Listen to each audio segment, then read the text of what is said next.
Le reste de l'actualité, il était né en Belgique, il est mort près de Bondy, le sculpteur Eugène Dodaigne, dont les œuvres parfois monumentales sont exposées en plein air. Le milieu artistique du Nord détectera très vite son talent, de la pierre, des silhouettes massives.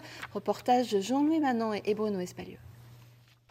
Dodaigne, vous l'avez déjà forcément croisé, sur la place de la République à Lille, à l'entrée du bois de Boulogne, dans les jardins du musée de Villeneuve-d'Ascq. Eugène Dodaigne, c'était le sculpteur de la démesure. Fils de tailleur de pierre lui-même, il exécutait des pièces monumentales de plusieurs tonnes. Sa matière de prédilection, c'était la pierre bleue de Soigny. « Je fais un métier de bagnard », disait-il. Il aimait ce qui dure. Alors ça, c'est un groupe, là. C'est un peu Jésus au milieu des larrons. Hein. Mais enfin, ils sont très calmes. Hein. Bon, c'est pas encore le dernier moment, là. Hein. Je crois en l'éternité.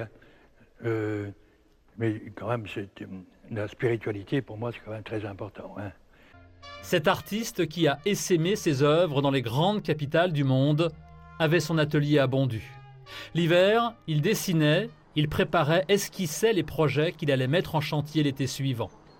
L'atelier et la maison de Bondy, Eugène Dodaigne les avait construits en 1960. Cette maison qu'il a construite lui-même, qui est faite avec des murs de pierre de récupération qui sont énormes. Et là, c'était un bâtisseur en fait. C'était difficile pour lui de faire du petit. Même dans ses dessins, c'est difficile, même dans un grand format, de faire rentrer un corps dans une feuille. J'ai l'impression que le corps allait sortir, quoi. Tout à coup arrivent quelques très beaux dessins, mais extrêmement rapides. C'est vraiment, ça va vite, comme ça en transe un peu. Hein. Eugène Dodaigne voulait laisser une œuvre intemporelle, indestructible, que le monde puisse voir bien après sa mort. C'est gagné. Pour ce tailleur de pierre, la trace des outils faisait partie intégrante de la sculpture. Le Nord vient de perdre un de ses derniers géants, écrit ce soir Martine Aubry. Et en duplex de Paris, nous retrouvons Sophie Lévy, la directrice du LAM de Villeneuve-d'Ascq. Bonsoir Sophie Lévy. Cette artiste installée à Bondy avait un succès incroyable, un succès international, planétaire.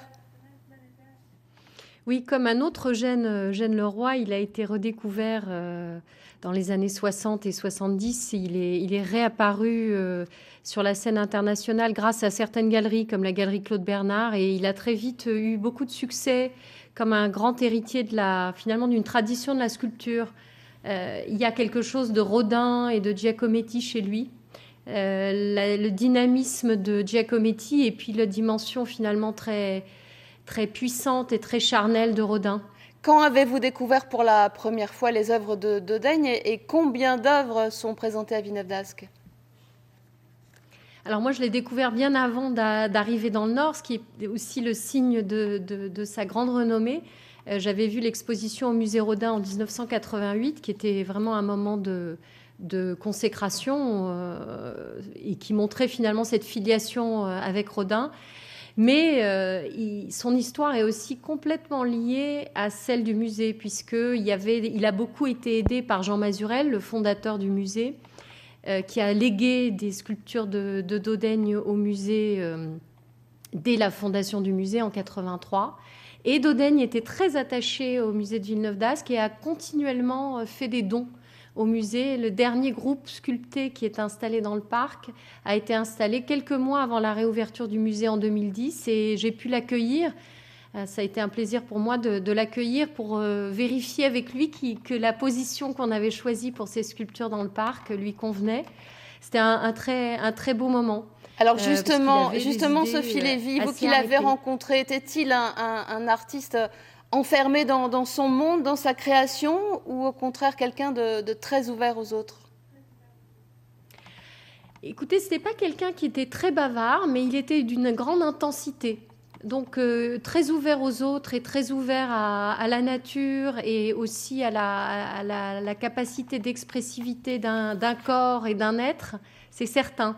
Mais ça passait pas chez la parole pour lui, mais par la force d'expression du dessin, parce qu'il parle un peu vous avez un peu parlé de ses dessins. Il a une manière finalement d'exprimer l'énergie qui sourde d'un corps, que ce soit à travers la sculpture ou à travers le dessin, d'une manière vraiment tout à fait stupéfiante. C'est assez chorégraphique comme œuvre. Pour terminer, c'est Sophie étonnant pour un Léville, il sculpteur. voulait laisser une œuvre intemporelle. A-t-il réussi? Je crois que ça fait partie de ces artistes qui restent par l'intensité, la simplicité et l'expression à la fois très charnelle et très, très dynamique d'une